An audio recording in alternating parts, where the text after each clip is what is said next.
தந்தை மகன் தூய ஆவியாரின் பெயராலே ஆமென்.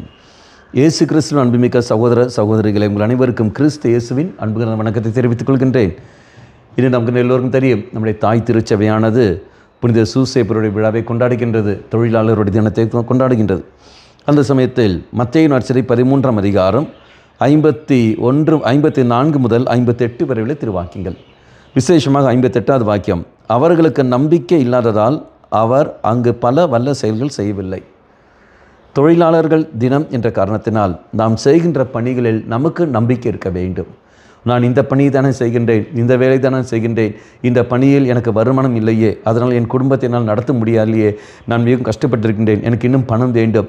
அப்போது செய்கிற பணியை விட்டு கொண்டு வேறொரு இடத்துக்கு போவது, பணத்தை நம்பிக்கொண்டு நாம் போகிறது. பணம் வேண்டும் தான், அத்தியாவசியம் தான், அது தேவைதான் ஒழிய அத்தியாவசியம் இல்லை. நாம் செய்கிற எந்த பணியாக இருந்தாலும் சரி, அந்த பணியில் திருப்தி காண வேண்டும், சந்தோஷம் காண வேண்டும். கடமைக்காக நாம் செய்கிற சமயத்தில் ஒரு நாளும் வெற்றி நமக்கு கிடைக்காது.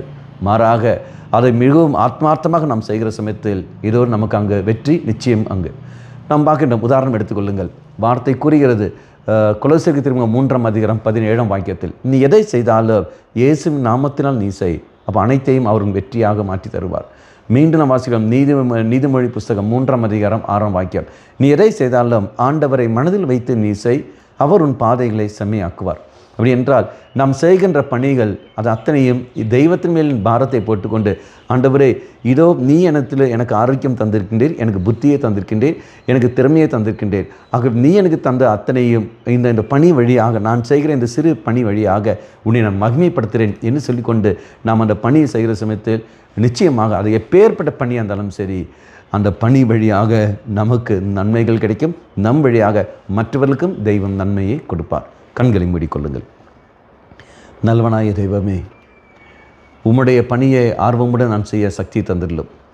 இரண்டு சமுதாயத்தில் நான் வாழ்வதற்கும், என்னிடத்தில் ஒப்படைக்கப்பட்ட குடும்பங்களை, என்னிடத்தில் ஒப்படைக்கப்பட்ட மனிதர்களை இதோ அவர்களை வளர்த்தி கொண்டு வருவதற்கும், அவர்களை பாதுகாத்து கொண்டு வருவதற்கும் எனக்கு ஒரு தொழிலை நீ தந்திருக்கின்றேன், பணியை தந்திருக்கின்றேன்.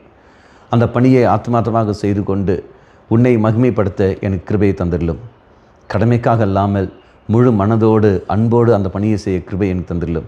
அம்மா மாதாவே, தெய்வ மாதாவே, எங்கள் மாதாவே, என் அன்னையே, விசேஷமாக எங்களுக்காக பரிந்து பேசும். ஆமென். தந்தை மகன் தூய ஆவியாரின் பெயராலே ஆமென்.